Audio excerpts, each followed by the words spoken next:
Promise was that the vast Gorgon gas project would deliver a tax bonanza for Australia, with billions for hospitals and schools. Now there are fears that there could be very little revenue thanks to a controversial scheme devised by the US resources giant Chevron.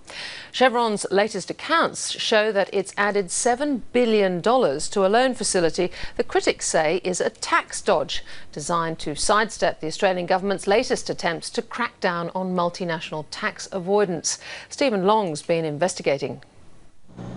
The vast natural gas reserves in Australia's northwest will make Chevron tens of billions of dollars. But the giant multinational is piping profits offshore.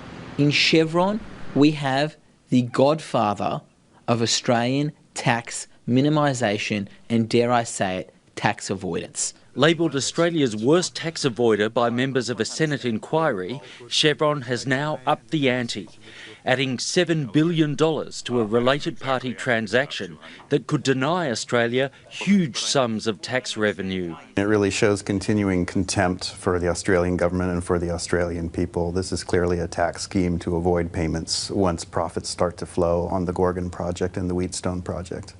Here's how the scheme works.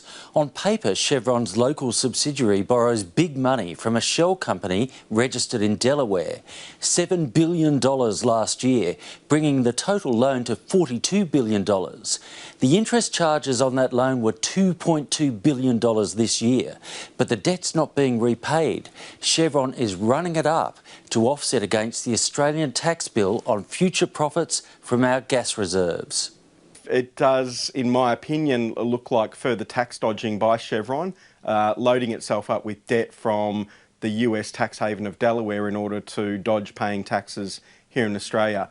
Chevron is an extensive user of tax havens all around the world. They have more than 200 companies incorporated in Bermuda alone. Jason Ward has been researching Chevron's tax affairs for years for an international union body. Chevron has admitted that as much as $15 billion could be lost from this tax scheme, but now that there's an additional $7 billion on that loan, the ultimate loss to tax revenue in Australia is probably significantly higher than that. Chevron has issued $2.9 billion in extra shares to its US parent, an attempt to comply with new rules announced in the May budget, designed to stop multinationals loading up subsidiaries with debt to minimise tax. But that's dwarfed by the additional $7 billion in debt from the new loan. The federal court overturned a similar Chevron scheme last year, a case Chevron is appealing, and the Australian Tax Office is auditing its current arrangement. When large multinational companies get away with tax dodging, if that's what they're doing, then it really hurts the rest of us in the community. It means less money for things we want, like schools and universities, and basically these companies are not contributing then to our society. Chevron maintains it's purely a loan for construction and complies with all laws.